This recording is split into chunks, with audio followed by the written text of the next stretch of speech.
하늘을 나는 전설 속 생명체 용. 우리는 종종 그 존재를 신화 속 상상물로 치부합니다. 하지만 고대 문헌에는 마치 실제처럼 묘사된 기록들이 남아 있습니다. 그렇다면 용은 과거 어느 시점에 이 땅에 존재했을지도 모른다는 가능성을 열어둬야 하지 않을까요? 그 중에서도 가장 흥미로운 이야기는 삼국유사에 등장합니다. 하늘에서 5마리의 용이 끄는 수레를 타고 내려온 신화적 존재 해모수. 기원전 59년 4월 해모수는 5마리의 용이 끄는 수레를 타고 하늘에서 내려왔다고 전해집니다. 그가 도착한 곳은 클승골성. 해모수는 이곳에서 북부여라는 나라를 열고 스스로 천재라 칭하며 다스리기 시작합니다. 놀라운 점은 이 이야기가 단순한 신화로 끝나지 않는다는 겁니다. 해모수의 아들 부루는 부여의 왕조를 이어가며 동명제의 졸본부여로 계승됩니다. 그리고 이 졸본부여가 바로 고구려 왕조의 시초가 됩니다. 수천 년의 시간을 넘어 이 신화는 우리에게 질문을 던집니다. 이 모든 이야기가 정말 단지 상상일 뿐일까요?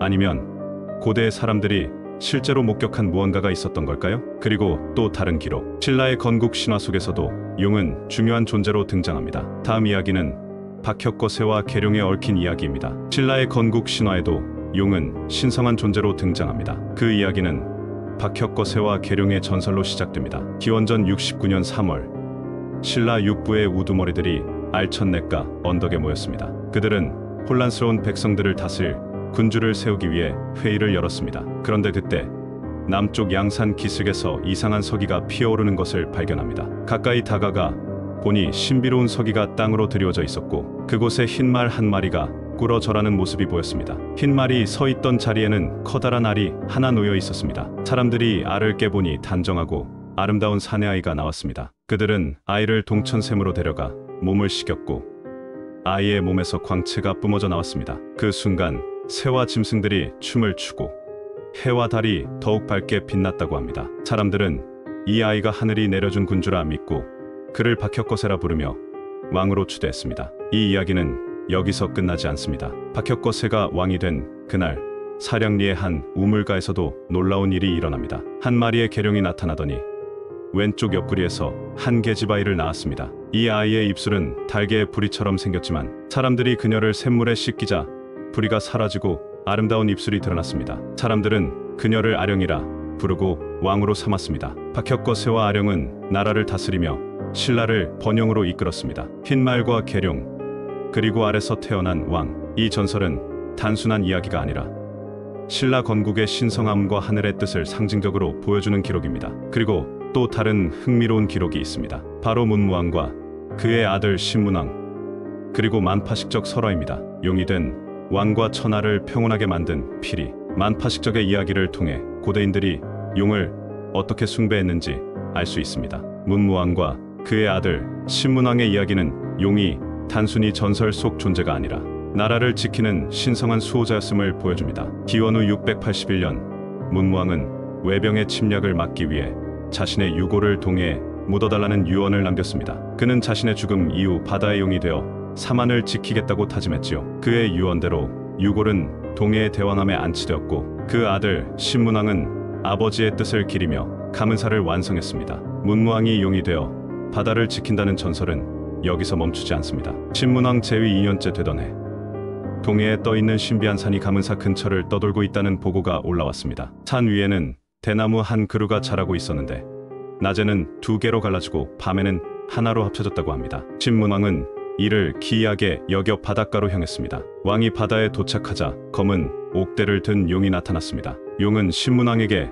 대나무를 베어 피리를 만들면 세상을 다스릴 수 있을 것이라 말했습니다. 그 대나무로 만들어진 피리는 바로 만파식적. 이 피리를 불면 전쟁이 멈추고 병이 낫고 비가 내리거나 맑아지는 등 천하가 평온해졌다고 전해집니다. 용이 된 문무왕과 신비로운 피리 만파식적의 이야기는 단순한 전설이 아닙니다. 이 설화는 고대인들이 자연과 조화를 이루며 살아가고자 했던 염원을 상징합니다. 용은 단순히 강한 힘의 존재가 아니라 세상을 평화롭게 만드는 조화의 상징이었던 것입니다. 이처럼 고대인들에게 용은 단순히 상상의 존재가 아니라 실제하며 하늘과 땅을 연결하는 신성한 존재로 여겨졌습니다. 그리고 신라의 설화 속에서 또 한 명의 용과 관련된 인물이 등장합니다. 바로 동해 용왕의 아들로 알려진 처용입니다. 처용의 이야기는 용왕의 아들이 인간 세상에 내려와 삶을 살아간 독특한 설화입니다. 신라 제사 19대 헌강왕이 재위하던 시절, 왕은 계음포에 놀러 갔다가 갑작스러운 안개와 구름에 길을 잃게 됩니다. 이에 일관을 거는 동해 용왕의 조화라며 용을 위해 절을 지어야 한다고 말합니다. 왕은 근처에 절을 짓도록 명령했고 그 순간 구름과 안개가 걷혔다고 합니다. 이때 동해 용왕은 아들 7을 데리고 왕 앞에 나타났습니다. 용왕과 그의 아들들은 왕의 덕을 찬양하며 춤과 음악으로 감사의 뜻을 전했습니다. 그 중 막내 아들 처용은 헌강왕을 따라 서라벌로 가게 됩니다. 왕은 처용에게 아내를 맡게 하고 급간이라는 관직을 내리며 그를 특별히 아꼈습니다. 그러나 처용의 이야기는 여기서 비극적인 전개를 맞습니다. 처용의 아내가 너무나 아름다웠기에 역신이 그녀를 탐냈던 것입니다. 어느 날 처용이 집에 돌아와 보니 아내가 역신과 함께 잠들어 있는 모습을 목격합니다. 하지만 처용은 분노하지 않고 노래를 부르며 춤을 추었다고 합니다. 그 노래는 이렇게 시작됩니다. 동경 밝은 달에 밤들이 논이다가 들어와 자리를 보니 다리가 내실러라. 둘은 내애인데 둘은 니애인고 본디 내애지만 아꼈으니 어이하리. 처용의 관용과 노래에 감복한 역신은 처용 앞에 무릎을 꿇고 사죄하며 말했습니다. 앞으로는 처용의 모습을 그려놓은 것만 보아도 그 문 안에 들어가지 않겠습니다. 이 사건 이후 신라 사람들은 처용의 모습을 집 문에 그려 붙여 역신을 쫓고 집안의 평화를 기원했습니다. 처용 설화는 단순히 신비한 이야기가 아니라 용왕의 아들로 상징되는 신성한 존재와 인간의 지혜로운 공존을 이야기합니다. 그리고 또 다른 설화, 수로 부인의 이야기, 역시 용과 인간의 관계를 보여주는 신비로운 기록입니다. 강릉으로 가는 길, 수로 부인을 납치한 용과 그 결말을 통해 고대의 신앙과 자연 숭배를 엿볼 수 있습니다. 수로 부인의 이야기는 용과 인간 사이의 관계를 생생하게 보여주는 흥미로운 설화입니다. 신라 성덕왕 때의 일입니다. 늦은 봄, 강릉 태수로 임명된 순정공은 부인 수로와 함께 부임지로 향하던 중이었습니다. 여행 중 잠시 바닷가에서 쉬던 그때 갑자기 용이 나타나 수로 부인을 납치해 바닷속으로 사라졌습니다. 순정공은 놀라움과 분노에 휩싸였지만 속수무책이었습니다. 그때 한 노인이 나타나 방법을 알려주었습니다. 무사람이 입을 모아 노래를 부르면 바다 속의 용도 두려워할 것이오. 사람들을 모아 노래를 지어 부르고 바닷물을 막대기로 치십시오. 순정공은 노인의 말대로 지역 백성들을 불러 모아 노래를 지었습니다. 거부가 수로를 내놓아라. 남의 부녀 빼앗아 간 죄 얼마나 크냐. 내놓지 않으면 그물로 잡아 구워 먹으리라. 사람들이 이 노래를 반복하며 막대기로 바닷물을 치자 용은 두려움을 느끼고 결국 수로 부인을 바닷속에서 데려와 돌려보냈습니다. 수로 부인은 바닷속에서 보고 들은 신비로운 일들을 남편에게 이야기했습니다. 용이 거처하는 궁전은 7가지 보석으로 만들어져 있었고 그 안의 음식은 인간 세상의 것과는 비교할 수 없을 만큼 달고 향기로웠다고 전해집니다. 바닷속의 그 세계는 현실과는 다른 경이로운 장소였다고 수로 부인은 말했습니다. 수로 부인의 이야기는 단순한 납치와 구출의 기록이 아닙니다. 그것은 자연에 대한 두려움과 경외, 그리고 인간의 지혜로 자연과 조화를 이루는 방법을 상징합니다.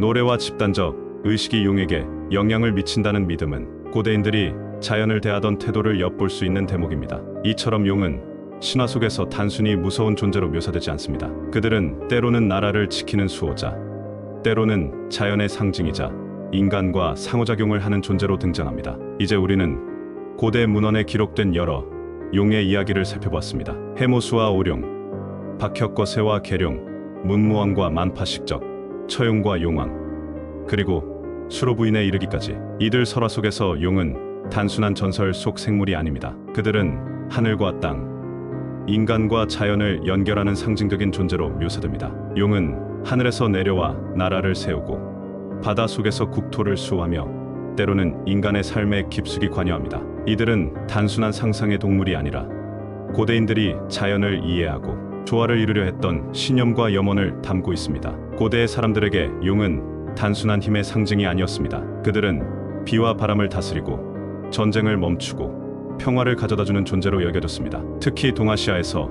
용은 자연과 인간, 하늘과 땅의 조화를 상징하며 그들의 삶 속에서 신성한 역할을 담당했습니다. 오늘날 우리는 과학적 관점에서 용을 신화적인 존재로만 바라볼지도 모릅니다. 하지만 수천 년 전 용은 고대인들이 자연과 우주의 질서를 이해하려 했던 노력의 산물이었습니다. 그들은 용을 통해 자연의 거대한 힘을 경외했고 그 힘과 조화를 이루고자 했습니다. 이 설화들은 단순히 예시하기로 끝나는 것이 아닙니다. 그 속에는 자연과 인간, 그리고 우주를 연결하는 고대인들의 깊은 통찰과 상징이 담겨 있습니다. 용의 설화는 우리에게 묻고 있습니다. 우리는 여전히 자연과 조화를 이루며 살아가고 있는가? 고대의 기록 속 용들은 단순히 과거의 존재가 아닙니다. 그들은 지금도 우리 마음속에 남아 우리가 자연과 함께 살아가야 함을 일깨워주고 있습니다.